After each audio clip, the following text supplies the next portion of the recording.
Okay, good morning, everybody. How are we doing here? A couple of things.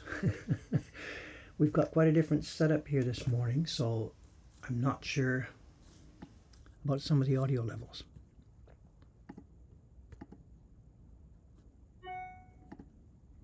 Can you hear me now? Can you hear me now? I think we're okay. I'm getting good feedback here on the audio here. I think we're all right. We're not printing. We're not soaking. We're not on the third floor. This is a camera view I think we've never had before here on this stream. You can see our normal floater pole. So, Vivid's got it. This is the old party room. This is the front room of the second floor, and it's what is now referred to as the collection room. This is where I hang out. This is where I sleep. This is my desk. And this is where we're at today. We're in final stages of preparation on the next YouTube video, which is going up in a couple of days. And I've got so much work to do on it, I thought I might overlap. Let's wrap it together today with the stream. I'm not video recording. Almost all the video is now in the can. We had the last interview with Suga-san Friday afternoon. The last interview with Suga-san was Friday afternoon, and it's all in video. And my job today, what I need to do today, and in the morning is the best while it's still quiet, my job is to do the voiceovers. And to do the voiceovers, I play back bits and pieces of the video, and I think about what to say and do the voiceover. And I thought, why not? Let's do this together. Actually, my chair's a bit noisy for this. I'll have to try and remember to sit still while I do this. Sometimes we do the voiceovers in studio number 2, but I don't want to take you guys in there, so we're not going to do that today. We're going to do the voiceovers right here. Yeah, so I do have to ask you guys to keep quiet for the microphone. Here's what we're going to do. I have actually 50 minutes of pre-recorded video. This next video is going to go up to YouTube later this week, 2 hours of printing video. So I have to do the voiceovers, not for full 2 hours. We're doing the voiceovers today for about 45 or 50 minutes of video. And what I've got to do, I've got an alternate setting here. I'm going to roll the video. You will be able to hear, I believe, I've been testing this like crazy for the past few minutes, the past hour or so. You're going to be able to hear the video, and I will do my voiceovers on top of it. Now and then I might make mistakes. That's okay. I'm just going to record my own voiceovers separately onto this microphone. I might make mistakes, which means I just have to do that, pause the video, do that thing over again. In the intermediate parts for doing this stuff, I will also be able to chat with you. I've got the chat visible here, so it's going to be multitasking this morning. And as part of it, you'll get an advanced peek at this video. Here's what the setup is going to look like. It'll be like this.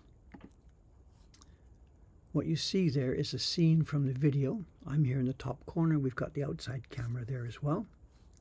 And we're going to run that video and play the video, and I'll turn my microphone and do this. So let's try a bit of this just to make sure that this is all going to work. One thing I will need feedback on is the audio level of the video that's playing back. I won't be able to hear it here because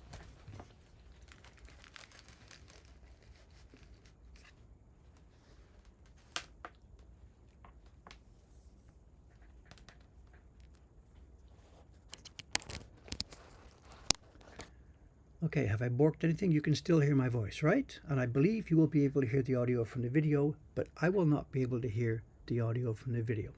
I'm going to do my voiceovers. I can read the chat, so if there's problems, please let me know. We'll roll the video back to the beginning. This is where the intro will go in the video. And I've got some cheat sheets. I've got little notes about the kind of things that I want to talk about. External mic, power on.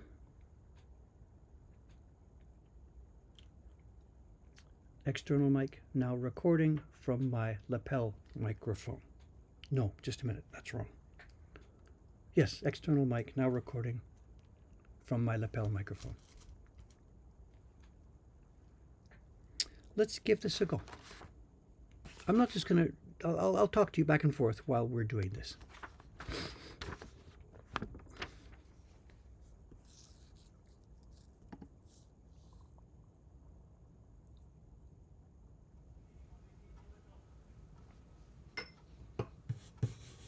And let me know about the audio on the external video. As always, with prints in the ukiyo-e tradition, the work begins with the key block. People watching are always surprised by this, as the assumption is that the colors being printed later would thus cover up part of these lines. As you will see in a few minutes, this doesn't happen. This black is stronger than the colors, which for the most part are transparent and will show clearly all the way through.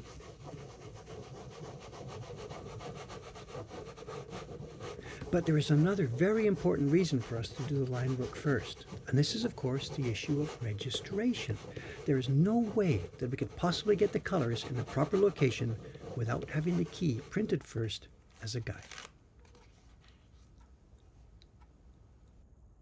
So there we are, 1 down, 17 to go.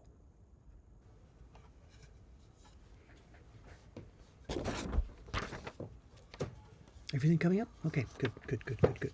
Next audio comes in at 1:25. You can't see the time codes, I guess, right?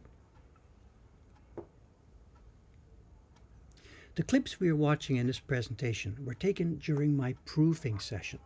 A couple of days before, I had done a quick run-through with just 4 sheets of paper, basically to confirm that the block set was indeed usable and that there were no major issues. I just banged on colors that were at hand in the printing room. But for this session, I needed to end up with a real print. Filming of the year-end update video was already late, and as I would be announcing this new series in it, I of course needed some presentable prints to show.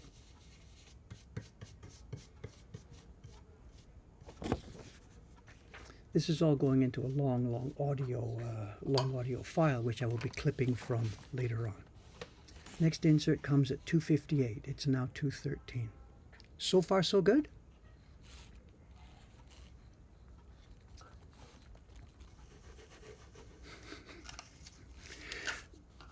Okay, I'm not going to tell you where there's some fun stuff coming up. Just hang on. There is some fun stuff. Suga-san is going to join us in a few minutes. There's some fun stuff here in this video coming up. Just sit tight.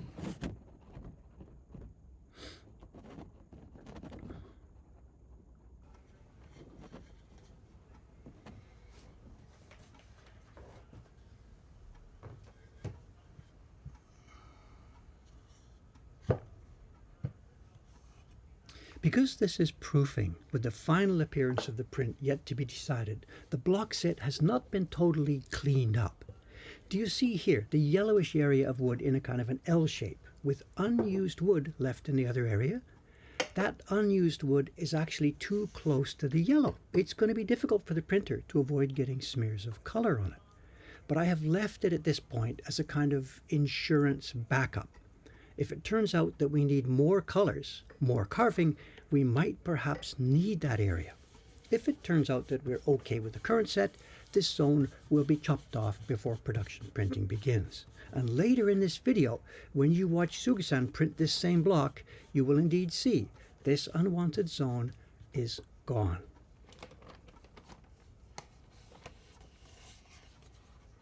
Here's something else that might need explanation. Look at the strange location of the registration marks. Why aren't they down at the edge of the block in the normal place? I cut the block in this way because of the wood grain. There is an area of this piece, the part closest to me, that has a very poor surface quality, with a grain pattern that is very likely to transfer to the printed image. But luckily, the wood was wide enough that I was able to find a cleaner area.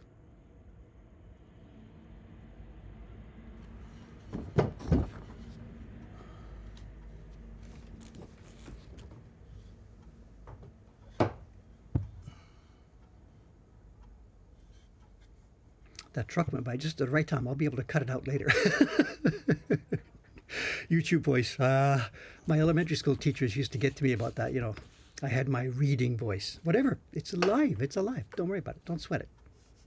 I remember elementary school. Ask me later about that. Here's our first gradation. There will be many on this print. We'll look at the blue damping pad in more detail later. Here, just note that it is used to lightly moisten the surface of the wood. The recipe for a gradation is simple. Paste in the area where the color is to fade out, pigment in the strongest area, and then horizontal brushing with a touch of circular motion to move the pigment down the wood bit by bit.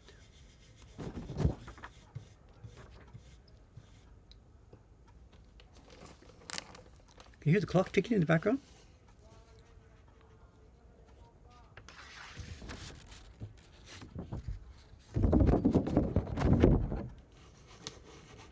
And one important point about gradations, the rubbing is not only on the area of color.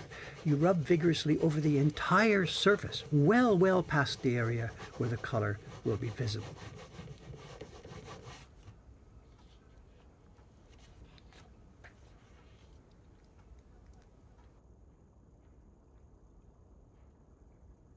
These prints are so beautiful, you know. We're so happy to be making these. My God, we're so happy about this. The clock's in the video. It's not in my room here. It's in the video. I can hear it. Tick, tick. This block for greens is a work in progress at this point. I had known that I wanted at least 2 green shades, one for the upper group and a different tone for the lower group, but I had miscalculated one small area. You can see it there, a small triangular zone. I had discovered in the previous testing that it really shouldn't have been on this block. As you will see later, by the time this block set gets to Sugasan, a fresh area has been carved for that, using one of those insurance areas that I talked about a minute ago.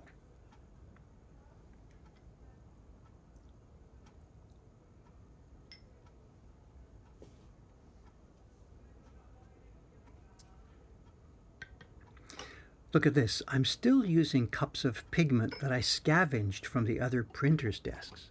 I wanted a darker shade of green here, but couldn't spoil their mix, so I added that little bit of black separately. For production printing, of course, fresh bowls of the proper tint are always prepared.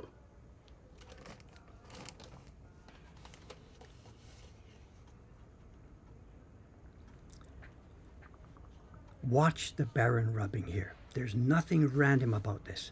A light touch to set it in place, and then zone 1, zone 2,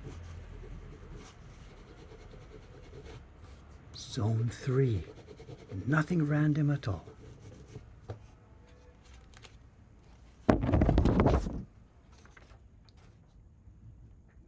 There's a thing about these narrations too. We've got feedback from lots of people. Dave, I just want to hear the sounds of the workshop. Don't talk over it. And then people say, please explain what's going on.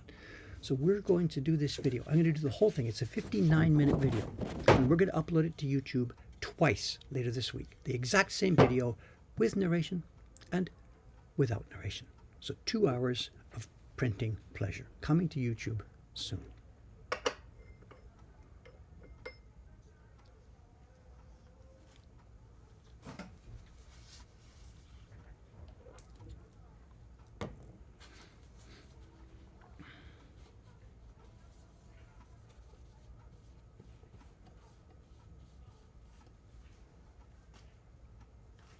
Talk about pigments next. Let's look at this blue pigment bowl.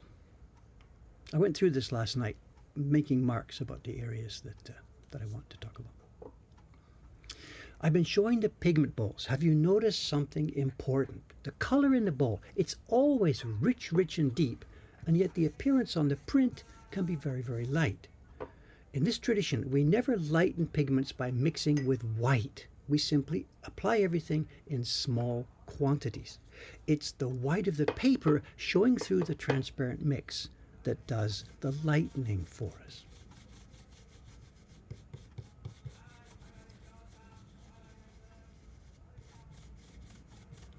Somebody outside, I don't know if I'm going to be able to cut that out or not later. I don't know. Here, a quick wipe to avoid staining the print on the registration mark. You'll see Sugasan use a different method later in the video.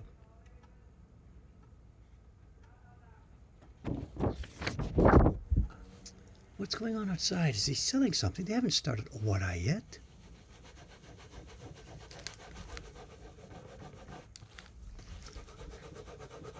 No, it's the sound on the video. It is coming through my headphones.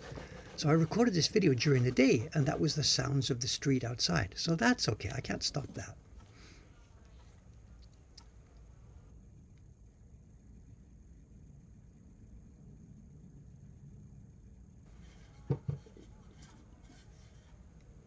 Yeah, that audio is burned into the video. That can't help that. Today, actually, it's quite quiet out here.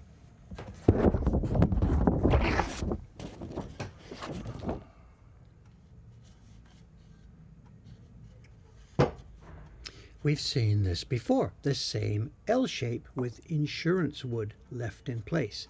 And this time we did indeed later on use that area, as you will see later on when Suga-san prints this same piece of wood.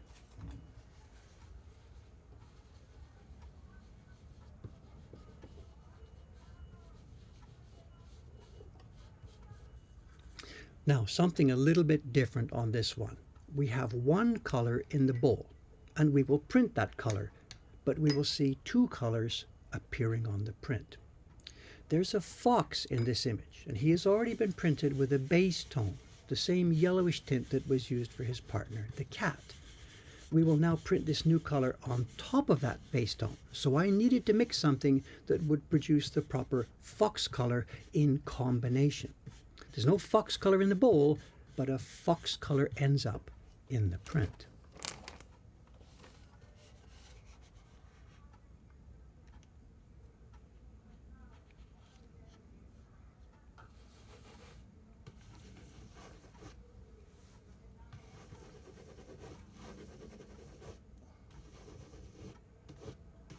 Now I said two colors will appear in this print because the block isn't just for the fox. One of our characters is holding an umbrella, and that area didn't have the previous yellow undertone, so it appears in the print just as it did in the bowl.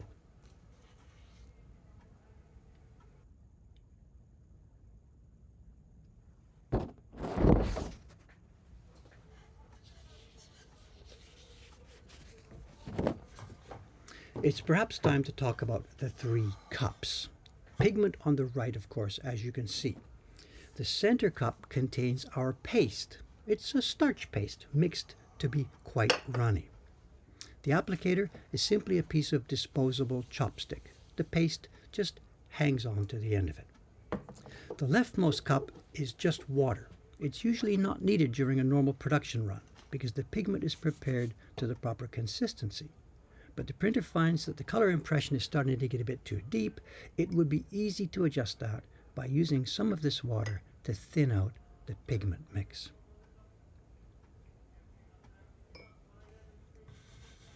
And here we are. At this point, I'm wondering why on earth I included that light little green area on this block. Anyway, nothing to do at this point, just work around it. We'll cut this off before production begins.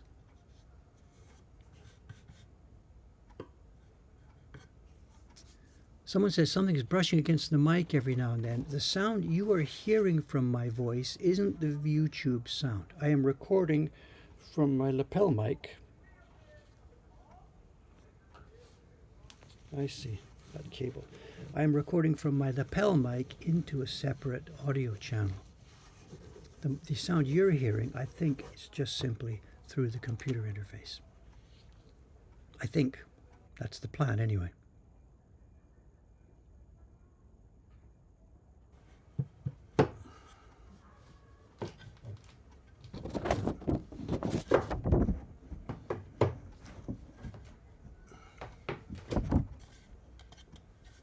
I've got my little note cards. Computer, perhaps. Again, it doesn't matter. The audio that you're hearing is not the audio that will go into the video.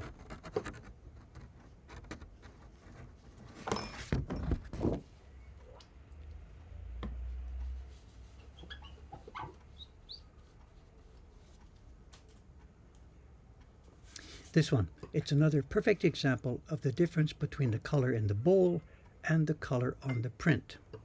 We have a block here to print a very light gray, but we're starting with a rich black. What's that expression I remember from many years ago? A little dabble do ya.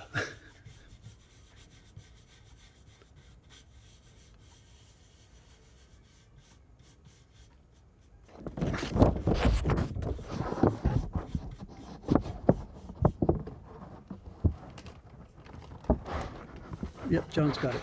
John's the right age to remember that, I guess. I don't know. 1950s, 1960s TV. Again, no random rubbing. I first target the wide area of shadow in the fox's bath, then a couple of areas in the bottom zone, and finally, extremely softly, those whiskers.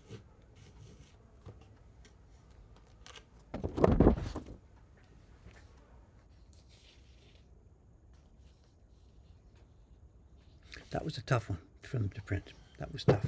Getting a deep grey on the fox, but a light on the light on the whiskers.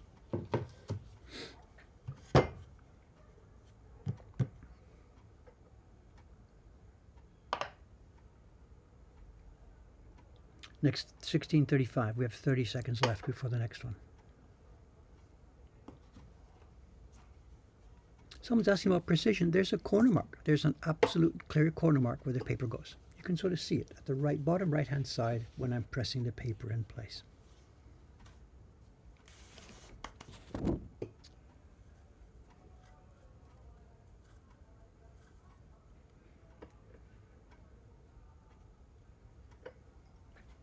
Ah, here we go again. That brown bowl was borrowed pigment from one of the neighboring benches. I wanted a more reddish tinge to the brown, and I would be in big trouble if I put my red directly into that cup.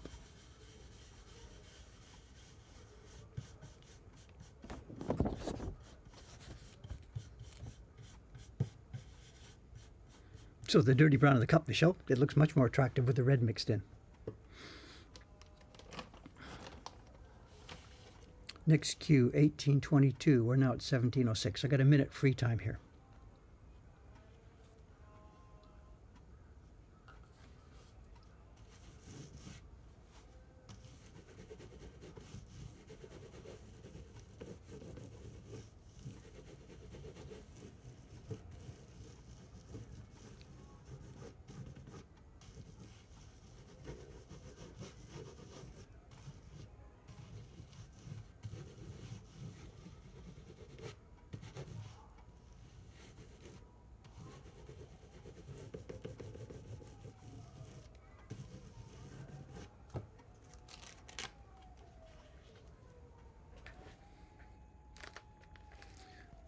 Okay, excuse me a minute.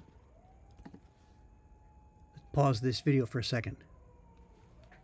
You can hear that, right? It's an ambulance or it's cops. I don't know. Could be the cops. Just pause the video for a second here.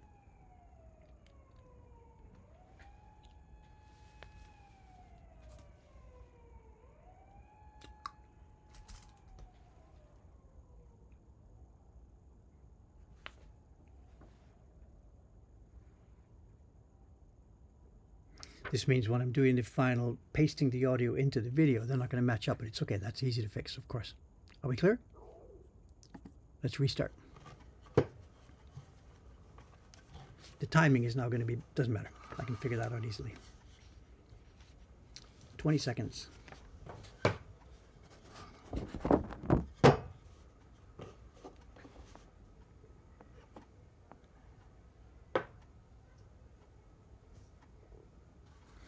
There's also a lot of insurance wood left on this block, the entire area up at the top left.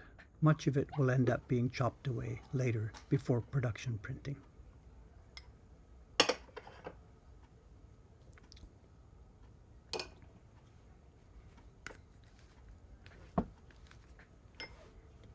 This little waterfall is the simplest impression of this entire print. I'm doing it separately here just to keep the sequence clear for everybody. But in production, the printer could easily do this at the same time as the neighboring blue gradation we saw earlier, using a separate brush, of course.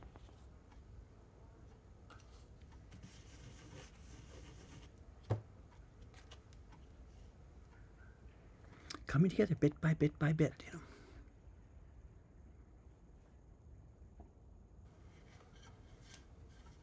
This print was so much fun to carve, so much fun to print. We've really enjoyed, all of us really enjoyed working on this one.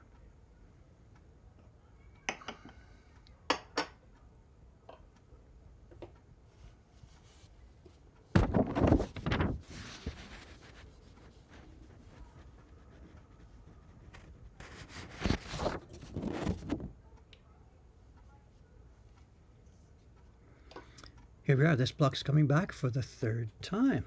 Suga-san won't have to fiddle around like this. She will have a freshly carved zone for this small green area.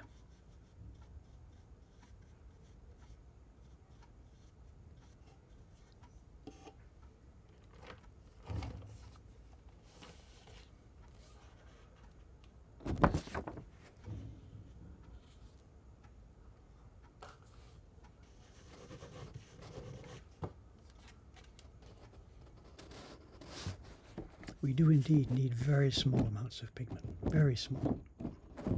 When you want thick, rich, deep color, we can do it. We slab on the pigment. But for this kind of printing that we're doing here, very small quantities. Voice cue.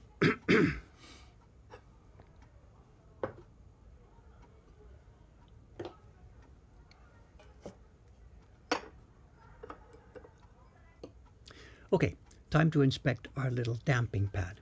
The core is just a little block of varnished wood. We have them in various sizes and shapes.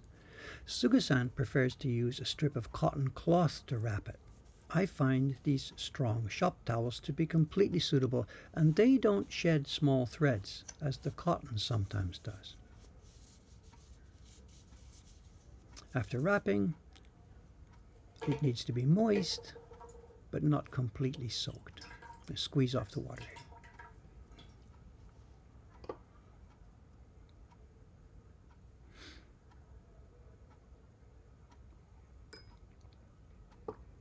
One very important point is that the damp pad must be used in exactly the same orientation every time, or the pigment will end up everywhere. And when it goes back onto its tile, it has to go back to exactly the same spot.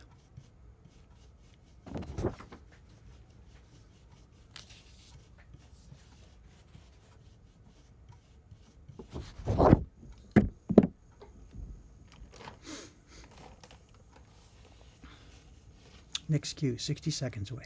There's the registration mark, right, and another mark, left. It's hard to see in the bare wood, but there's two marks carved there. The paper goes into exactly the same place each time.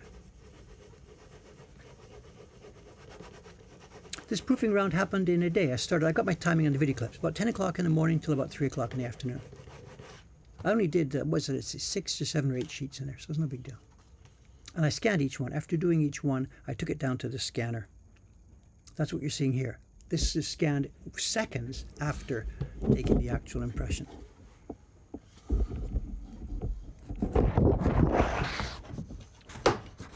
The very last impression you'll see was recorded the next day. You'll see a completely different ambience. The sound and mood and clothing are all different.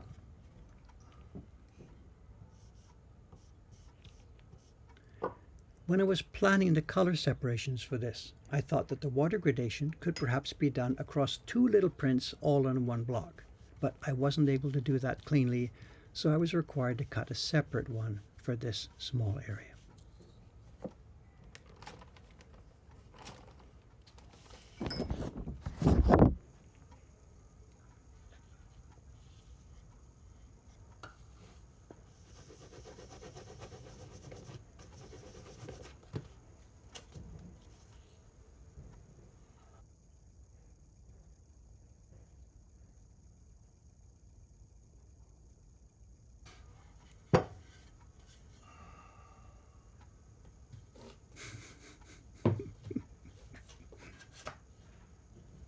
Look at this one. I'm trying to find it.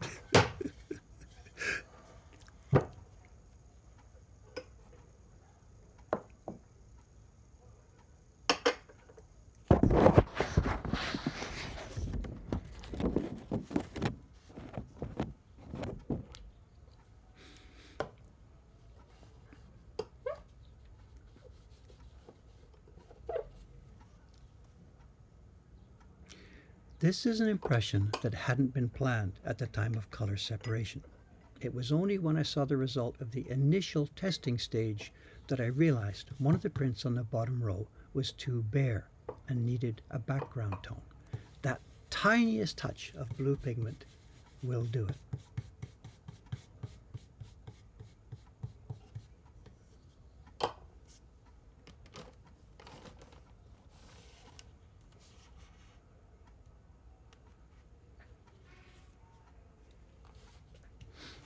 And again, even though it's a really super light color, we don't rub lightly. We dig in and dig in, even with the lightest colors. Far right-hand side. See the blue? The blue background tone. Far right-hand side. Makes all the difference in the world.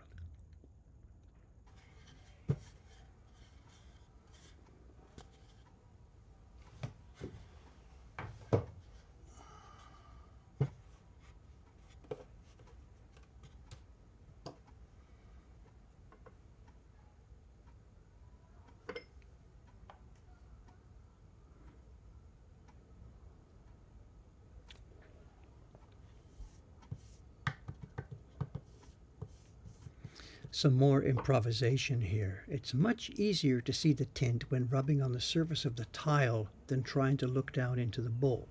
And this of course allows me to test out different tints. If I had put that black directly into the blue bowl and then wanted to change it, I would have had to dump it out and start from scratch. Again, at the production stage, the printer will of course mix the required tint before starting.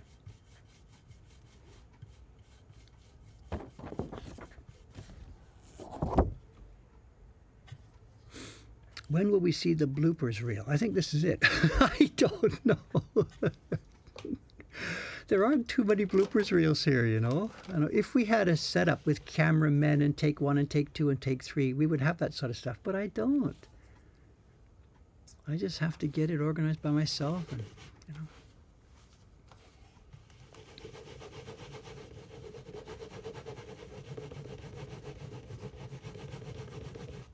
You're asking about pre-war printers, whatever. There's lots of testing. They would have tested and fooled around and cut new blocks and done the same thing we did. But once it's ready, bang, bang, bang, bang, bang, bang, bang.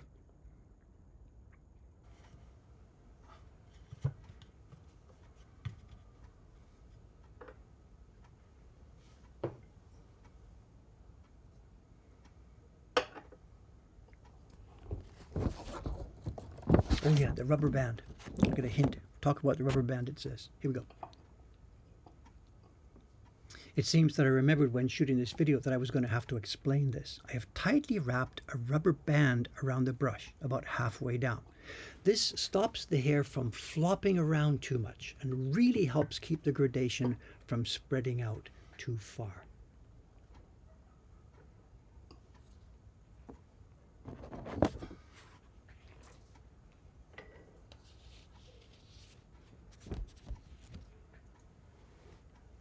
I had 2 cameras running when I was proofing. You can see this. There's a camera from the right-hand side, and I had the usual camera up top. You see it's looking down at the desk. Later on in this video, when we switch over to Suga-san's desk, I've moved the camera around. We'll see much more interesting shots when we get to her desk. Just hang on.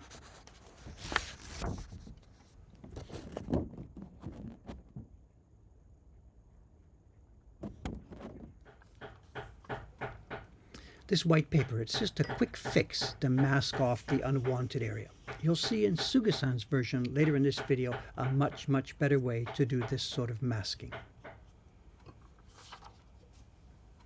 Also, this is now the next day and I am no longer alone in the workshop, as you can hear.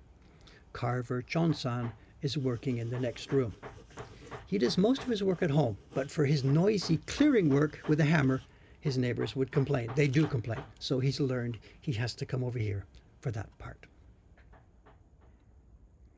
And here we have it, the first basic proof version of our print.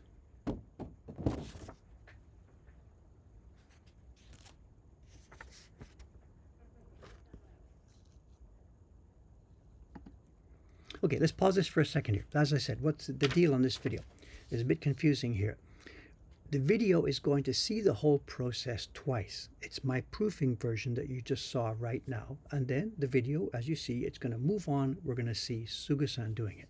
This hadn't been the original idea.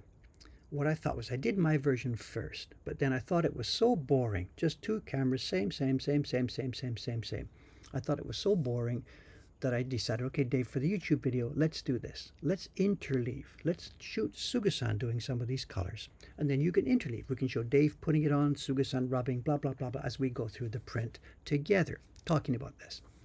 Wasn't possible. I get to her bench, get the camera set up, start going, and she pulls out a different color. And I'm like, wait, no, we're not starting with yellow. We're starting with, she says, no, I can't do that. Point being, she had a whole different way of planned for doing this than I did. So she started with different colors, and her whole mix, her whole order of doing the colors is completely different. And I'm like, well, let her go, of course. I can't interfere just for the video. So I shot her stuff all the way through and thought, okay, I'll just toss out mine and we'll use Suga-san's. As I was editing hers, I learned something really interesting. I learned that Dave did this sort of, okay, I put paste on, I put color on, blah, blah, blah. I print like this very neatly and cleanly. And it was nothing wrong with it, but it's not the way it really works. Whatever, you'll see as it's coming up. What I was doing there, what you just saw, was testing. I took the paste, dabbed it on, took the pigment, dabbed it on, did this, fooled around, ha. It's fooling around, it's not real printing. So it showed the actual process in shape, but it doesn't show the essence of the woodblock printmaking work. So for the next part, what we're going to see is we're going to see Suga-san doing this in a production environment. And right away, from the first brushing, you're going to see what's going on. I shouldn't talk too much about it now. You're going to see it in a couple of minutes. The mood is different. The feeling is different. And the ending print. Mine is okay. Nothing wrong with my print. It's there. It's static. Her prints are kind of much more alive than mine was. Now, I do this in my own time. When I was a production printer, I, of course, did this. But it's been now 10 years since I've been doing that. And bit by bit, that sort of left me. And it was really enlightening for me the last couple of days, especially editing this video, to see this. So as far as the YouTube video goes, I thought this is a magnificent chance. So I left them both in the video. You've seen everything I just did.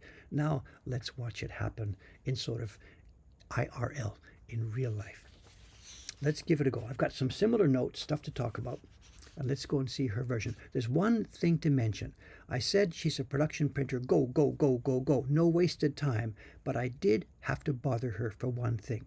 After she pulls each color, she pulls it off. And normally she pulls it off, moves it over, inspects it, and it goes into her stack in a non-stop motion. But for the video, I had to tell her, Suga-san, please, as you pull it off, put it down so we can see it. Just pause. Freeze time, 1 second, 2 seconds. And she's like, she didn't want to do this, but I'm saying, like, please, just for the video. You've got 100 sheets, just for one of those sheets. It's not going to hurt you. Flip it over, let us see it, and then put it in the stack. So that's different from her normal promotion, whatever. Anyway, enough talk from Dave. Let's get going. We'll see the whole thing again now in a different order and with a beautiful. And then at the end of this, we have bonus content. Are you ready we have time for this to show? I think we're okay for time. Anyway, it doesn't matter. Super Bowl, whatever. Let's just go. Here we go. Next 29, we're going to start right away. Testing. Audio okay? Let's go.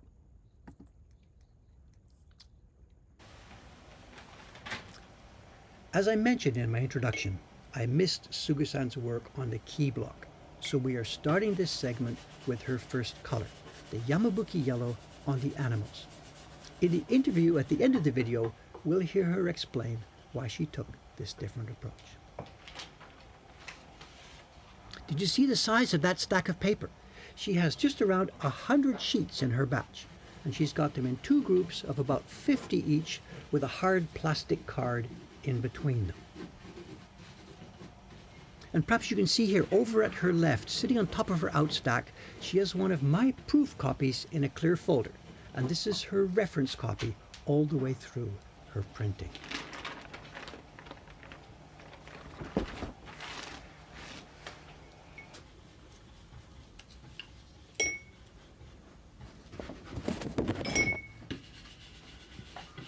You can see over there on this block, there's one of those insurance areas I talked about, the area that has been carved to print that little triangle of green that was so troublesome during my own proofing.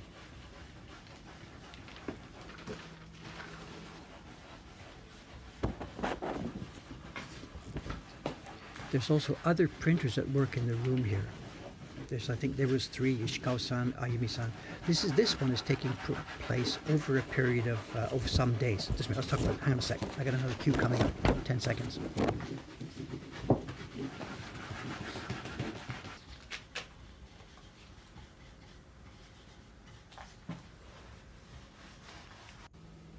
She staggers the sheets in her outstack.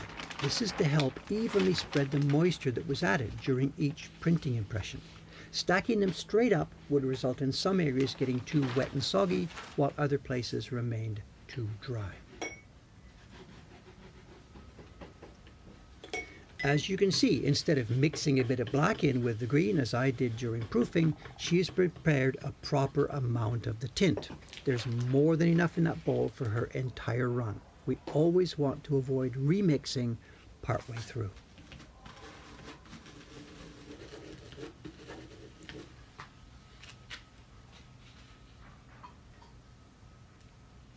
I should mention that little pause she is adding after pulling the paper off the wood is not part of her normal routine. This was my video request. She would normally pull off, then immediately flip it over to her left for a quick glance before slipping it into the stack.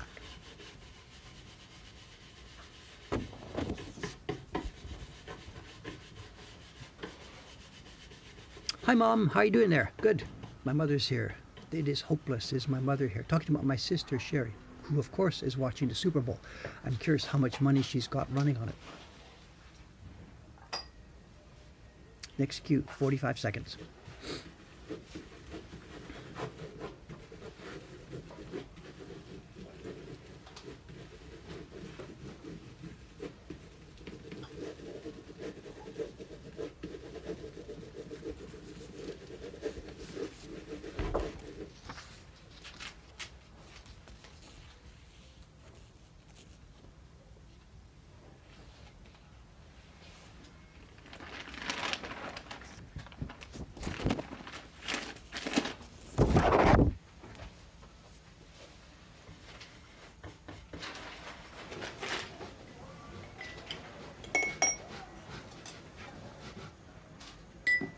This camera angle gives us a chance to see the feet supporting her block.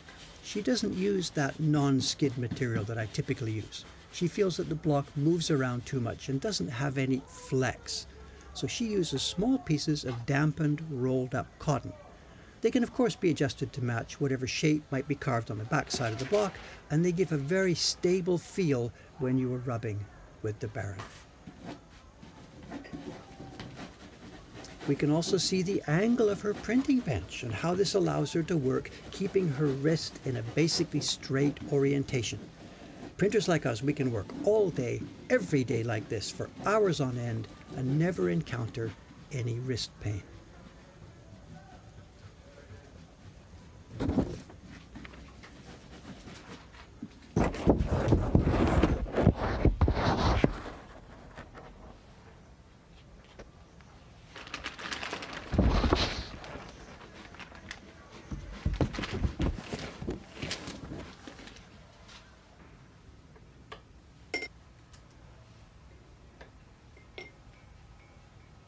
Now back at my own proofing, I used a scrap of white paper to block off the unwanted area. Such a sheet would quickly become moist and useless in this production environment. She has rigged up a piece of thin mylar plastic hinged on a piece of tape. Simple, easy to use, and very effective.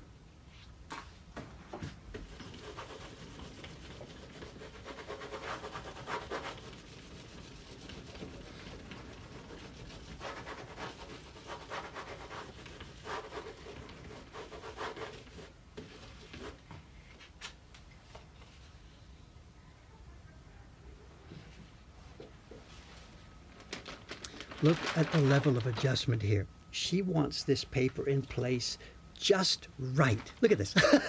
Compulsive control behavior.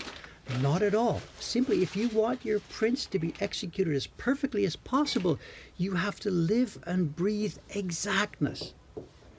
This is her version of the moistening pad for gradations. As I mentioned, hers is a strip of clean cotton cloth wrapped around a piece of wood. Might have been trying to explain too much there all in that one shot here. Might have to split that up into two separate pieces. I'm not quite sure.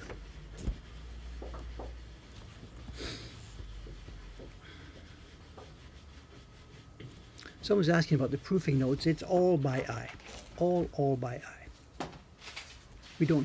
We might keep a note, use this, use that, but we don't put X grams, 10 grams, X grams. It's all by eye. This is our skill set.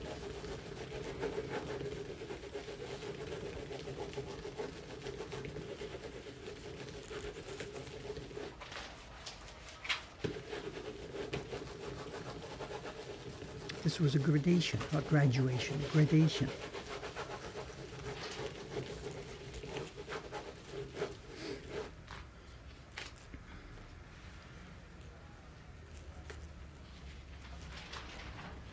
This girl is so good at this stuff, you know.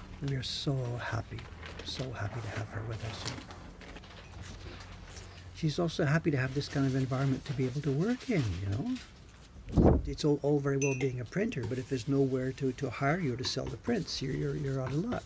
So she needs a production house like us to feed her with regular work, and we need her to do the work. You know, it's symbiotic, of course. You know.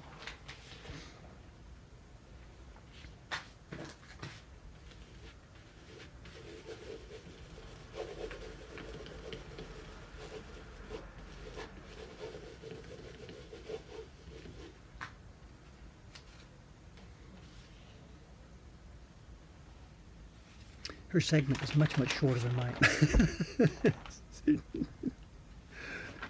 Putting it in the lineup there, it's funny. We joke with her about that. One of the other girls, Aimi-san, doesn't do that, and it shows in the work. You know, Suga-san's exactness at getting the paper in there. It shows in the finished work. She got it from Kubota-san. Kubota-san does this even more. He's microscopically. We like sometimes this guy. This is not right. This is a brain defect, obsessive. And he just looks at us, nope, line it up. And if one piece of paper is just a little bit like this, he can't bear it. It just, and it shows in the finished prints. Okay, my next cue is coming up.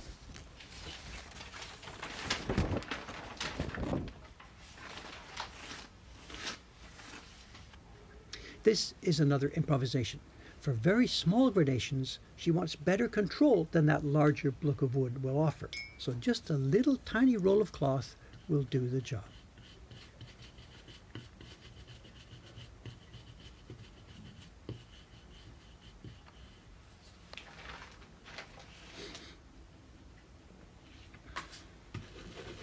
Lots more interesting camera angles to show. I couldn't do this with my own proofing. I can't spend 15 hours setting up the camera for every shot, you know. But doing it like this with her, it was a chance to take lots of good camera angles. Much more interesting, I think, although it does kind of jump around a lot.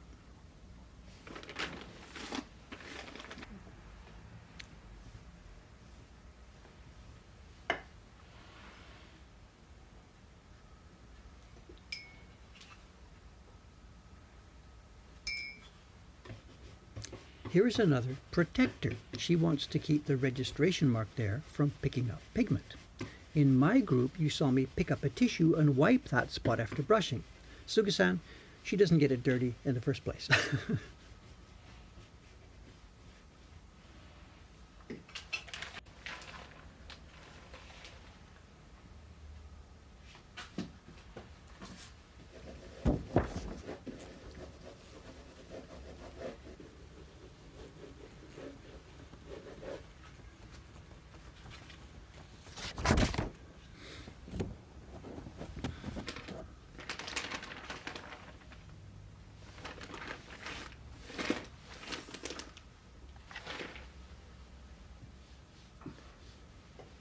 It's perhaps not apparent at first, but she has been wrapping and re-wrapping the cloth on that moistening block. The pigment tends to creep into the gradation, so it's important to keep an eye out for that and wrap fresh cloth into place as required.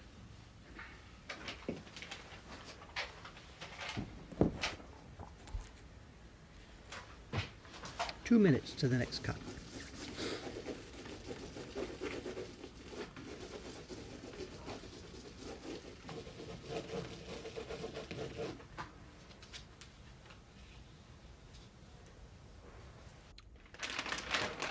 The other thing too about this is, do you see the consistency? The consistency. We talk about this as being a machine. My God, look at every one. We're now the next day. This, as I mentioned before, she did this, of course, she's doing 100 copies of 18 impressions, and that doesn't happen in one day. When the impressions are small, she would have done 3 in a day. When the impressions are larger, she would have done 2 in a day, 1 in the morning and 1 in the afternoon. So we've seen her clothes change day by day by day as it goes through here. And it wasn't consecutive days either. This is my next cue. No, we're still. It wasn't consecutive days. The paper goes in the freezer. So this happened actually over a period of a couple of weeks.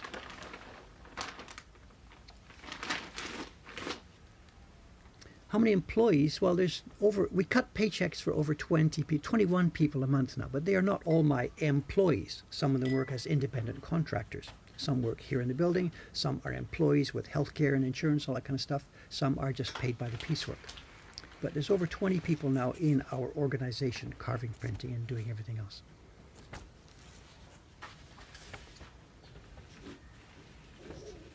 Okay, stand by for the next.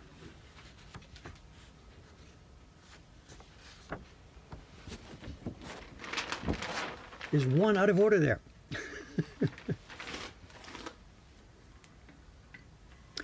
Look at this. That unwanted little green area still hasn't been cleared away yet. All 3 of the ladies who pulled editions from this block just pushed through and worked around it. They should have called me to get up there with the chisel and take it out.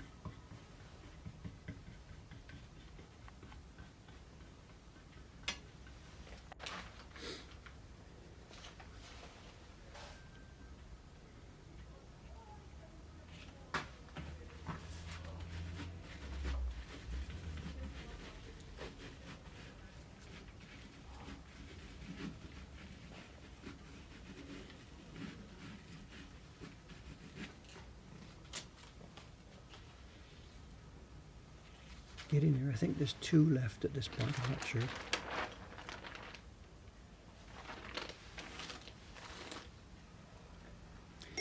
After much experimentation, we settled on using titanium white for this block rather than the traditional gofen.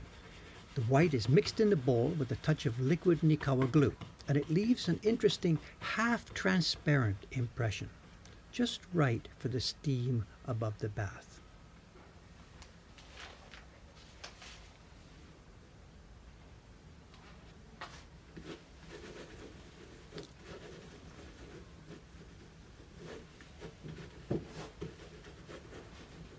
Not sure if you can see it here, but the white steam changes its appearance as the angle of the paper changes.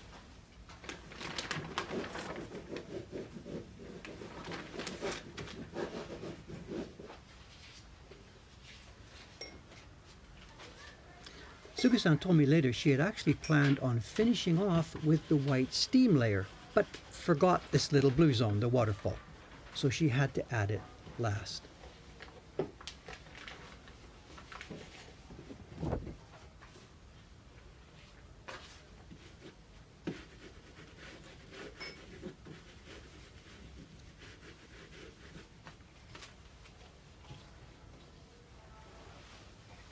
And the last one doesn't need to go in the plastic wrapping because it will now go out for drying.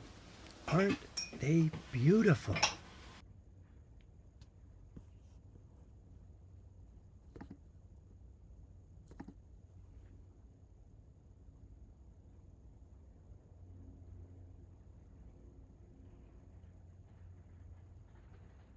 This is the top one off her stack. I just took the camera over, took a shot first, a snapshot first. This is her final print, the top one that was at the edge of that stack.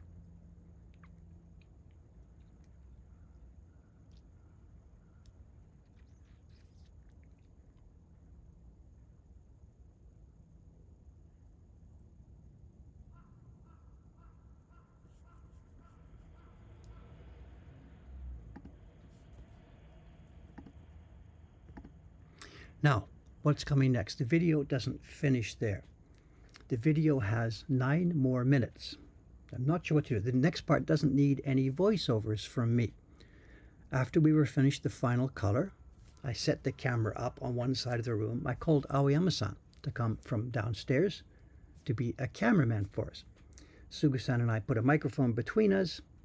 And let me turn this off. Hang on a second. Sugu-san put a microphone in between us, and we had a little miniature interview. In the previous interviews in these videos that I did with Ayumi-san, I spoke my questions in English. Ayumi-san, how are you doing? And Ayumi-san, well, daijoubu desu. She answered in Japanese. Sugu-san didn't feel comfortable with doing it this way. So in this interview, my questions to her, or my discussion with her, actually, it wasn't really QA, it was a discussion. My questions to her also were in Japanese. So what we did for this, for putting it in the YouTube video, we have subtitles. So I guess, let's just watch this together. I may comment on top of it, whatever. This is now the last 8 minutes, and I'll have to get rid of the outside camera so you can read what's going on. And you will be able to follow along with the subtitles.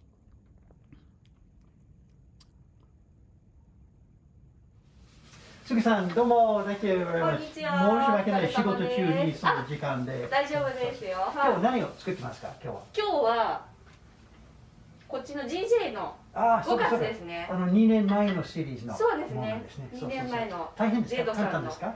ちょっとやっぱり重ねが多いんで、久しぶりなんでちょっと気をつけながら髪を乾かしたり示しの具合を変えたりして、はいやってます。じゃあ大きさじゃなくて色の数そうですね、数多くなるとどのような問題になりますか。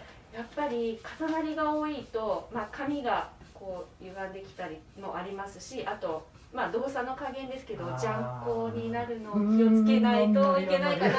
でもそれも調節しながら、はい、うまく頑張ってます。そう、今年のシリーズを考えたときに、そのことも考えたんですね。去年のシリーズは結構色の重ねが多いですから、今年のシリーズはもうちょっと浮世絵っぽい。色があんまり重ねないようなものですね。今ちょうど終わったところですが、僕の見本ありますが、杉さんの出来上がりもありますから。はい、私の方もできてますね。やっとすり上がりました。じゃあ去年先のシリーズと比べると、どの考え？やっぱりですね、浮世絵に近いっていうのもあると思うんですけど、ジェドさんの作品にしても多くて重なりが多いのは3色ぐらい重なる部分があるけれども、浮世絵の方もShe's lost at this point, actually. ところがないんじゃないかっていうぐらいやっぱり重なりが少ない感じだったので。だからさっきの作品と一番大きな違いは細かさでしょ。細かさですね。さっき見たとどう細かい。いや、これ検討が大変だと思ってどうしようと思いましたけど、やっぱりちょっとすり方を考えないといけないなと思って、する順番とかも考えて、ちょっとこう見当がこう遠くになればなるほど、厳しいなと思いました。本当に5枚だけか、全部で10枚入れて考えたんですね。10枚入れると時間が随分少なくなりますが、検討の問題が厳しくなるかな。ですが本当に3年、レイちゃんもヒカルさんもスグさんの分、私全部もう用意したんですが、検討問題全然なかったんでしょ。すごいこうなんか考えながら、頭でどうやったらずれないようにできるか考えたんですけど、よかったです。やっぱり僕出来上がり見たと、私の順番、色順番とスグさんがやった色順番が全然変わったんでしょ。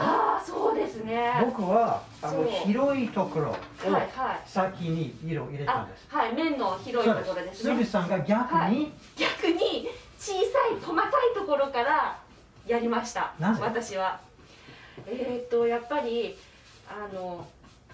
ここが見当になるんですけど、鍵の見当になるんですけど、近いところの方が髪の伸び縮みとか、そういうこう歪みとかっていうのが少ないので、なるべく見当から遠いところのこの細い柄のところとか、こう例えばこうちっちゃいこのひげというかこの線のところとかを先に順番で吸って、それから手前の方を後でっていうふうに、はい、すりました。まあ、石川さんも話したですね、はベータの方をはい強いバランス使いますから、うんその時紙がちょっとうんストレッチングずれることありますから。そうですね。じゃあすぐさんも細かいものを先に入れて一番細かいはい検討、検討その後はベータのもの。そうですね。そういう順番ですりました。はい。OK。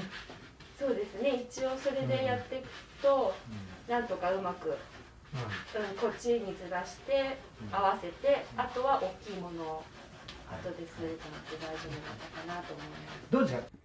Just pause that there for a second, because actually she explained it as you see. You know, when I did mine, I wasn't worried about registration issues. I was just testing the blocks, but for me, by putting the large color areas in first, that sets the tone of the appearance of the print.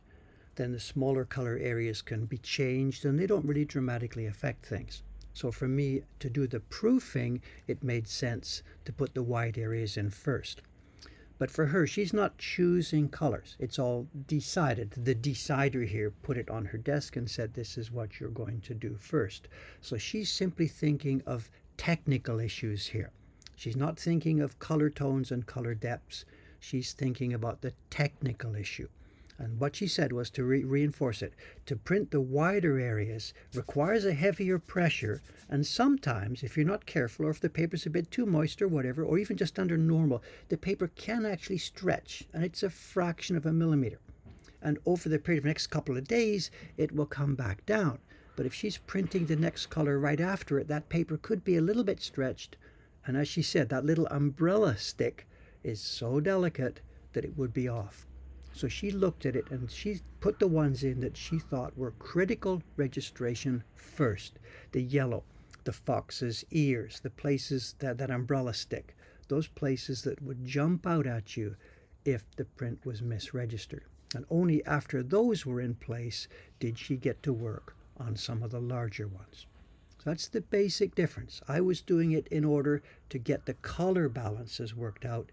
She was doing it to avoid registration issues. Let's pick it up again. これから1年中でしょ、はい、毎月これより細かいものがありますから、はい、いやー結構検討が毎回厳しいかなと思うんですけど、まあ、絵の感じがまた変わってくると思うので、それに合わせてこれも楽しみですよ。毎月どのような笑顔が出てくると、そう楽しみでしょ。楽しみですね。僕も分からない。僕5月まで見たんですが、6月何になると分からないんですか。分からないですよ。まだ決まってないです。私もでも次何するのか分からないですし、あとジェドさんのなんか、どういう風に変わっていくのかなっていうのが、ちょっと楽しみですね。はい。先日都市の水師、ティームのメンバーの別の人ですから、彼に話すときに私がマッチとか今年マッチ作りますよと話します。彼の最初のマッチ彼の頭の中にマッチというものが戦前のジャンク、一番安い、あんまり丁寧な仕事じゃないです。彼が木版館があのようなものをちっちゃいものそう。This also might need a bit of explanation because it's something that seems a bit strange. I know you've seen me in our show and tells. We've looked at some match labels and we've seen glorious, fabulous, wonderful high-level printing. That actually isn't the common image of that genre. The match labels that we've been seeing in our show and tells are the peak of what was a long tradition of actually printing matchboxes. People literally matchboxes, match labels, and those shrine labels, senshafada. And for the most of that, the printing was indeed junk work, quick work. Apprentices would do it on their first day. It wasn't good stuff. So for people working now in the field here who don't know about this stuff, all they know is, what's that? You're going to do match labels? Give me a break. Their image is 100% junk. So that's the thing that's not mentioned here. What I've been showing you with these match labels was peak stuff, and these printers have never even seen anything like that. So that's the sort of level that's being confused here. 考え逆でしょ。木版館であのような古いジャンルで丁寧に作るといい商品になるかなとそうです思っねたんですね。すごい繊細で小さくて細かくて、それでちょっと可愛い今までにないちょっと魅力がそうありますよね。そうなんかこれ楽しみかな。そうですね。このジョンルがもうほとんど100年戦前でしょ。はい100年、まあ80年と100年の間に寝ちゃったでしょ。今このものがもう蘇ると言いますか、そうですがね。楽しみに。そうですね。昔のなんか昔のおやつを、まあ、ジェドさんとデビッドさんでこうやってうまく楽しくなるっていうのがすごい楽しみですね。もうとにかくなんかこのちっちゃいのも吸ってて楽しくって可愛い絵が可愛いので、なんかこれからまた楽しみだなと思いますね。1年楽しみにやりましょう。ですね。はい。と今話した間に聞きました？バレの音とかなんか竹の音ありましたそうですね。なんか隣で吸ってる人がいるかな。キャメラマン、はいはい。もしもし。ちょっと待ってくださいね。仕事中でしょ。仕事中でした。来てる人いるかもしれないです。こっちの方があゆみさんですよ。はい、どうもです。何年前このビデオによく出たんですが、そう。保育園に子供2人、お子様です。はい、お子様です。お子様2人に預かってますから、あゆみさんがもうこの仕事に戻りました。はい、またね、今年10年目なんで、木版館に。10年目。はい、ちょうど10年目。もう本当に子供の時でしょ。嘘じゃないです。子供の時から始まった。そうなんですよ。ちょっとちょっと見せてください。そうですね。はい。さっきすぐさんがちゃ細かいものを作ったんですから、あゆみちゃんが今本当に力がかかるものを作って。暑い。汗かきながらですね。キャメラの方にちょっと向いて。はい。見えます。覚えてる人いました？そう。徳川時代の茶器ね。でも何疲れたんですか？じゃあ冬の仕事ちょうどいいですか？暖房切ってちょうどいいです。ちょうどいい。じゃあまだそうですね。外でやりましょうか。今日はちょうど2人とも。はい、ありがとうございます。Okay, everybody, thank you very much for watching this. We'll be back soon with the next video, I hope. Thank you very much. ジミさんもありがとうございました。ありがとうございました。はい、ありがとうございます。Super Bowl. I didn't plan that. Okay. Now, let's put this all back together. What we've got here.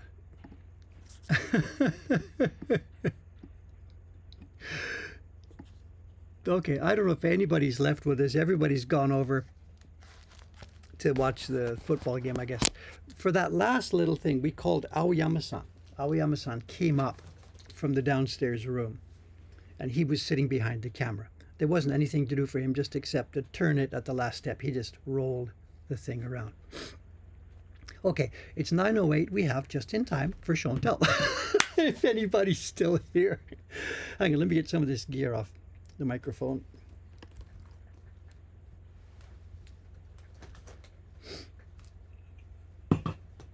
Junk everywhere.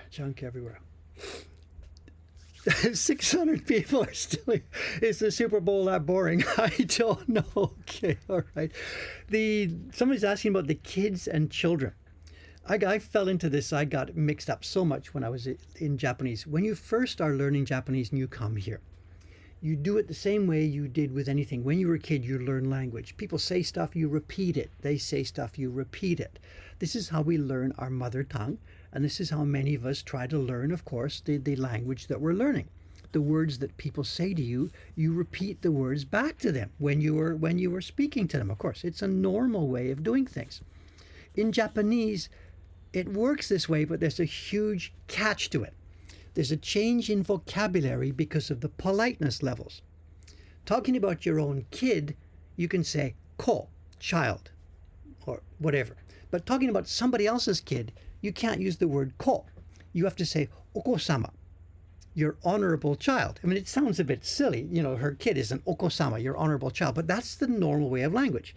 It's the same way we use san. I said suga-san. I could never use the word suga. Hey, suga. It's impossible. It's literally impossible in Japan for me to do that to that lady. The other thing is, I could never say Natsuki, her first name. It's just not done. We've known each other for 10 years. We're buddies. We're workmates. It's casual. You don't do it.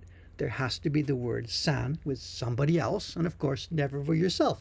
So as a beginner here, you repeat this thing. Someone says to you, "Oh, David-san." I say, "Hi, David-san." No, David did this.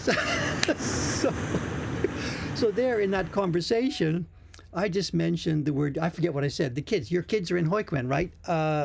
And there's a little twinge. She's okay. And I got to change myself. Okosama. Oh my God. So it's great fun. And you fall into it so many times at the beginning and even later on, because we're so trained to repeat after me, repeat after me, repeat after me. Whatever. Okay. We have time for a show and tell, and we have a bunch of stuff. I've got so many new things in. Let's just have a look at some more of our match labels. The show. Let me get the camera set up here. Hang on a sec.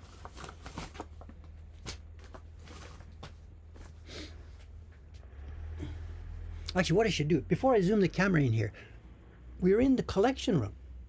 Let me put the other. Let me just for a second here. Let me turn these off. Let me pan the camera around here and have a look at our collection room. We've got a bit of time for this today.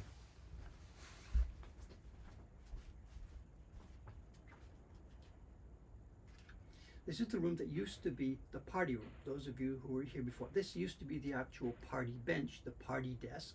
There's the place where our room leaks, which was hidden from previous party customers. There used to be a screen there. And here we have, hang on a sec. It'll work better if I put the main light on. One sec.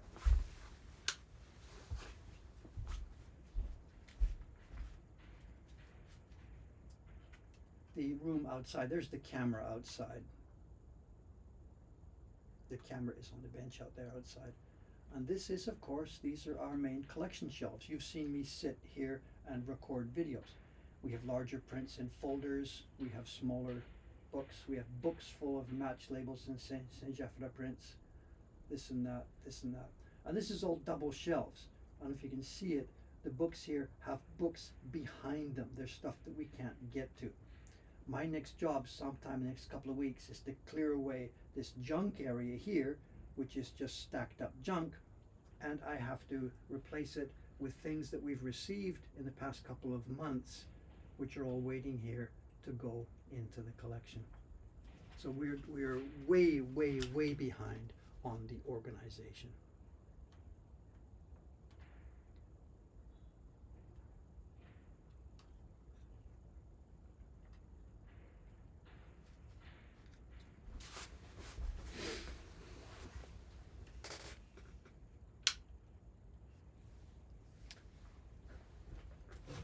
Whatever, let's just give this a try.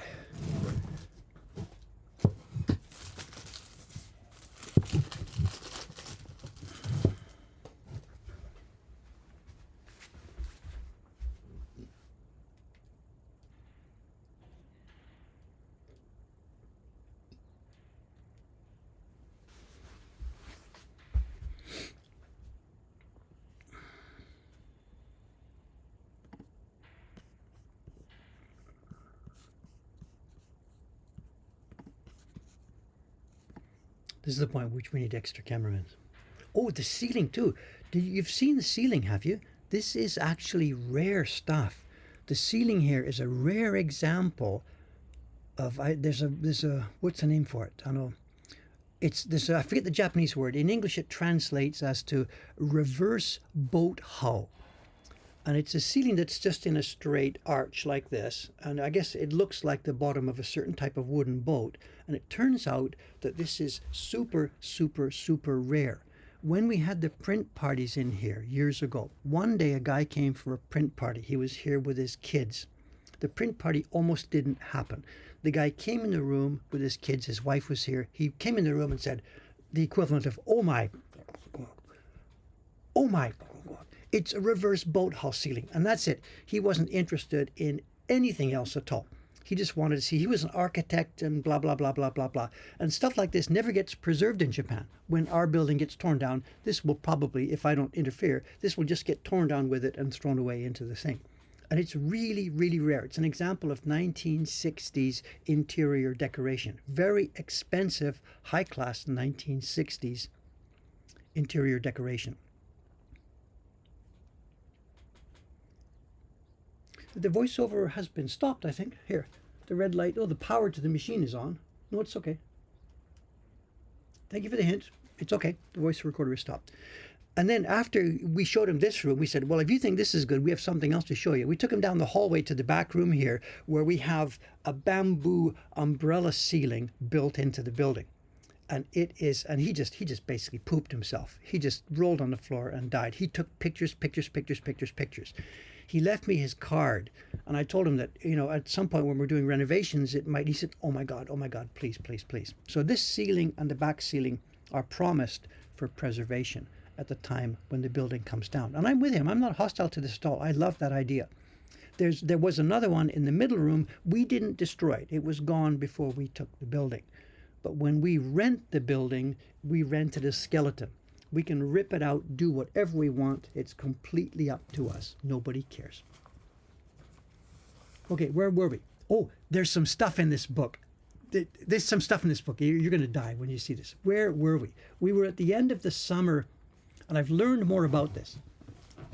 I've been doing little bits of research. We saw these prints, the one from the summer scene. I'll try and, the camera's a long way away now, so I'm not sure how to zoom in here. Let's see if I can get the camera closer. Hang on a sec. So that I can muck with it. 1 second. Just a minute. Earthquake. Hang on a sec.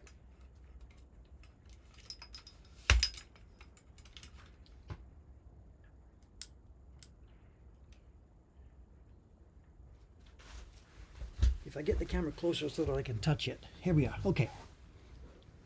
We showed you these prints. I've learned more about them.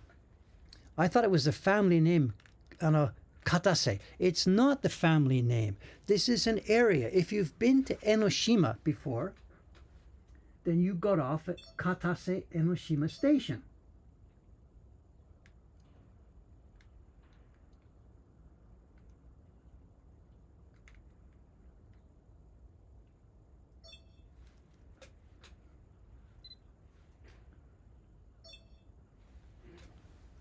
Doesn't seem to want to behave today.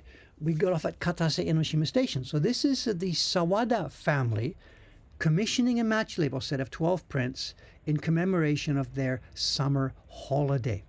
And what we saw the omiyage from Enoshima and things like this. And it turns out that that's what it is. It's one family, Sawada-san. Their name is in there. Their name is on the seal on every one of the prints. It's Sawada-san. And this is a record of their summer holidays at Enoshima. Katase Enoshima. Let's move on. There's some stuff here. This book.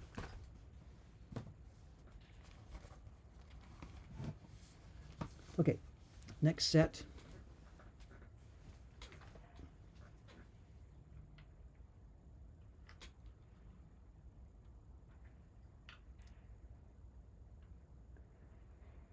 Next set of 12, and they're numbered. 1, 2, 3. They're all numbered. 1, 2, 3 is a New Year set. And what we have is a group of images that are all related to things that were common at the New Year.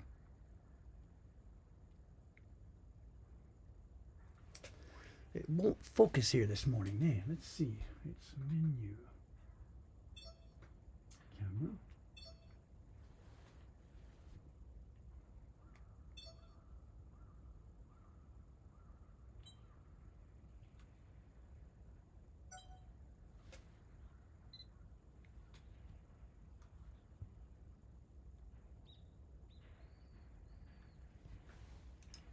All items related to the New Year. The firefighting displays, we have kites, calligraphy, all New Year items. Hatsuhino de. As we were talking about with Suga-san in the middle of that interview, most of the current printers who are working, when they hear of match labels, they think of the actual match packages, which were absolute junk. This one is fun. This is a series of 12 images, the life of Benkei. Now, I can't give you chapter on verse on what each one of these is. Who's got a knowledge about Benkei?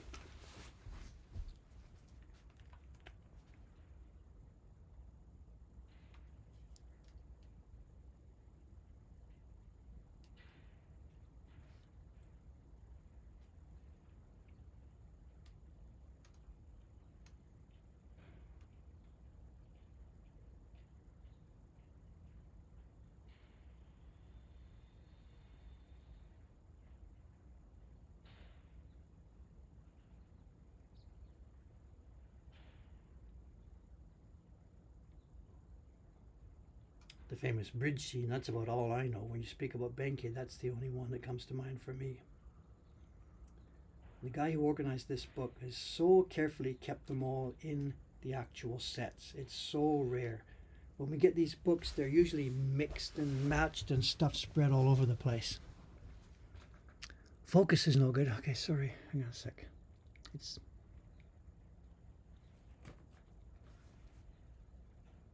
This is a set with something to do with Buddhist iconography. I'm not so sure about a detail on this.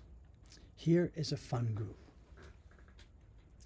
Do you know the Chochu Giga, the animal scroll? The scroll of different animals that are doing things like human activities. They're doing sumo and various things. Here we have a set of 10 match labels based on the Chochu Giga. Kubota-san, you've asked me about Kubota-san. I did talk to him about this. Because in fact, the print you just saw me and Suga-san do, we are thinking now about sending those blocks out to outside printers. We've filled up our 300. We have a waiting list of 100 or so more people. So we are thinking about sending those match label prints out to an outside printer. And I chatted with Kubota-san about this. And he feels, as do I, that we may have a registration problem. Kubota-san is a fabulous printer, incredibly good printer, highly skilled. He's a good guy. He takes care with everything, but he is even older than I am. And for me too, I had to, when I was doing my test printing on this, I had to be really, really, really careful. This is a New Year group. Ne? It's the New Year group from, there's a date on here somewhere. This is Showa. One of these must have a date. Here, no, can't find a date. Some of them must have a date.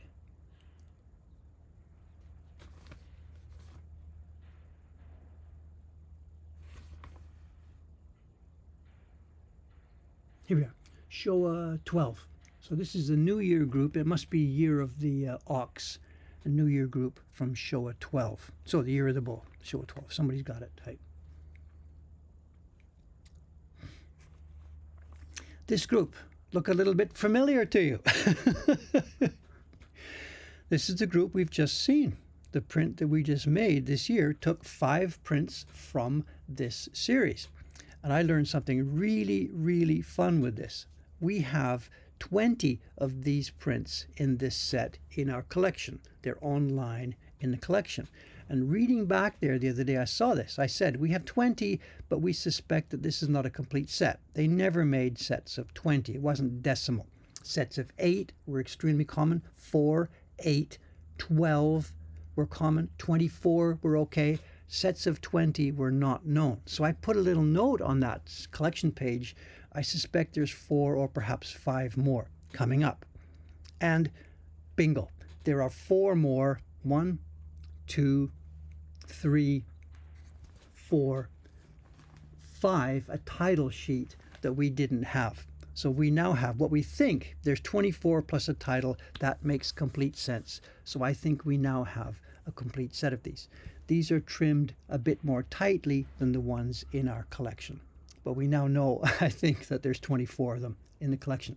Okay, this next one, this is a horror story. Somebody said we had trouble with the focus. I don't know. We've seen so far, we've seen gorgeous, beautiful prints. We saw close-up carving. Remember, I put my finger up to show you how delicate the carving was. This particular group is a horror story.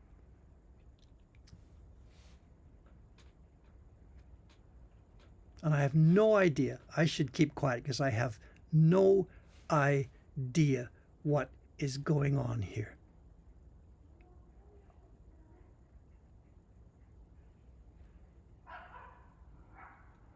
The technical craftsmanship, the carving and printing is actually, it's as good as the other ones we saw. But the drawings,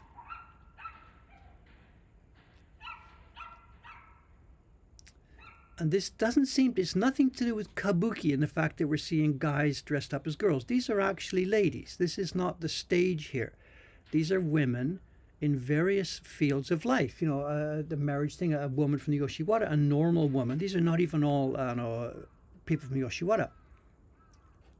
This one especially, I have no idea what's going on. I've never seen anything like this before. I don't know. We do know with some of these match labels, the production company, they took the ideas. The people would say, okay, I want this, here's a sketch. And the production company properly drew it, properly carved it, properly printed.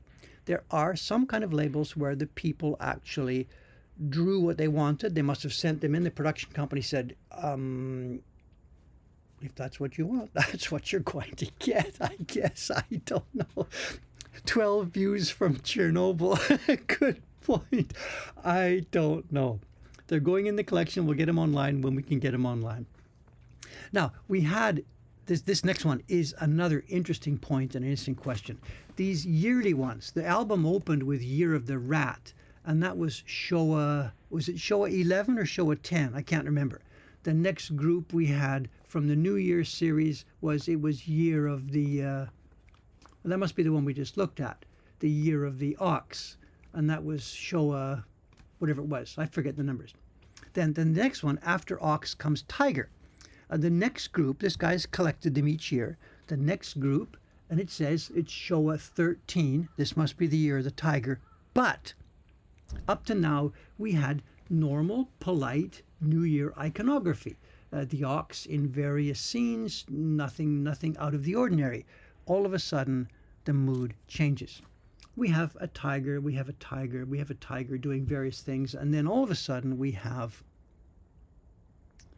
bombs and guns and bullets. And this is part of the same series. It's ga sho. It's the same absolute series of New Year figures. And we have a tiger, and then we have, I guess, Japanese tigers. And this is what's the date? This is middle 1930s, 1936 or 37.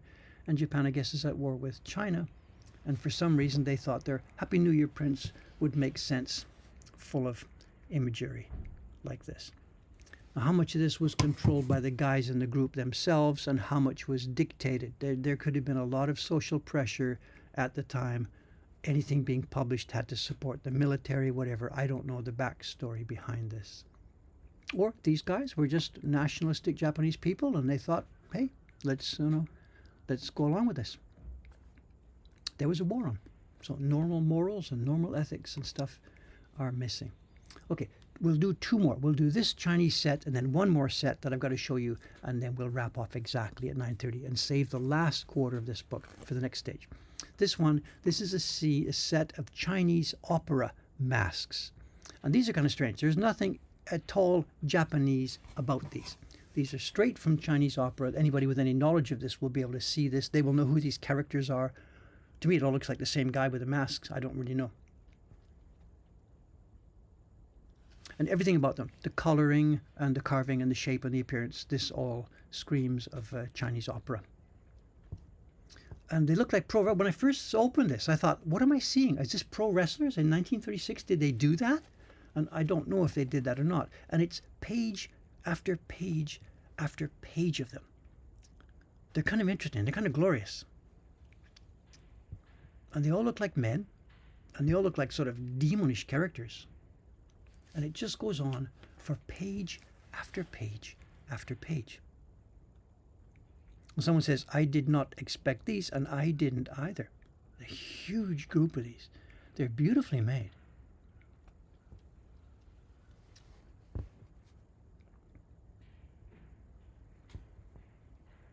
And as with everything else here, they will be going up onto the website. And they finish there. Now, the next page here, this is something really, really, really interesting. Let me sort of hide this from you here just a second. Let me hide this. you know ukiyo-e faces, they're not realistic at all. We have tiny little eyes, a tiny little mouth, a hook nose. There's nothing even remotely close to a normal, actual human face.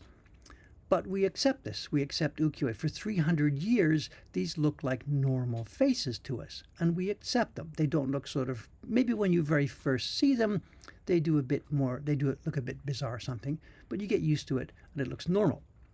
And what we have here at the top of this page, we have 5 woodblock prints that don't follow the ukiyo-e tradition. They don't have the little funny eyes, the little funny mouth, the little funny nose. They are more realistic. But which of the two groups looks normal? Here are 5 prints from the 1930s done in a realistic approach. And I think these ladies perhaps are actresses or singers or something like this. They're perhaps noted people of the day. I don't know. I haven't Googled the names yet. They're all labeled with their name. The name of the person is at the top, and then the name of the group sponsor is at the bottom. And this is what happens when you try and make real faces in the Japanese woodblock tradition.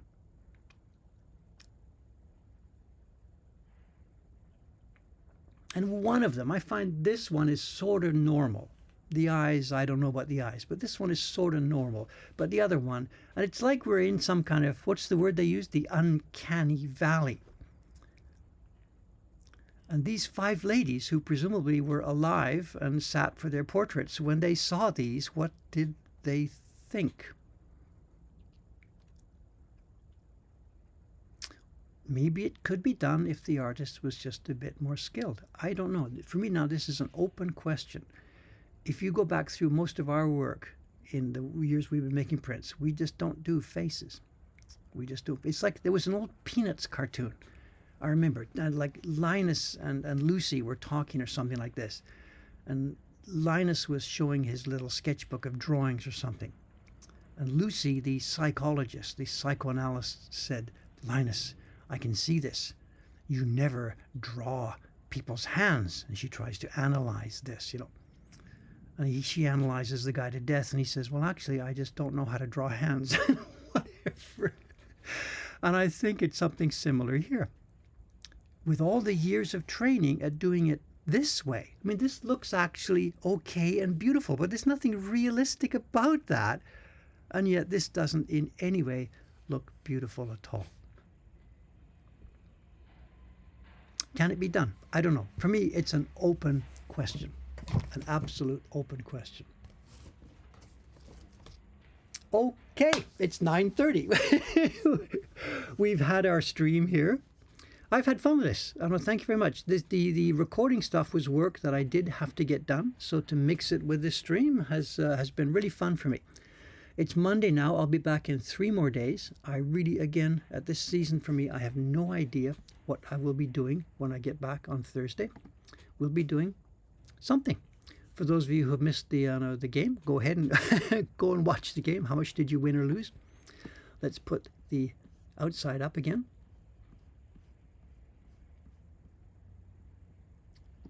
I've had a whole lot of fun with this morning. Thank you very much for hanging around. I'll see you again in 3 more days. The guy on the bike with the green, that's a booze delivery man. He's one of the local beer delivery guys, back and forth all day long, delivering beers, like 3 at a time, to the different restaurants. Somebody there, he's shooting a picture, the whale restaurant, the one with the blue face. He has a display outside with all the famous people who come and eat whale meat at his place.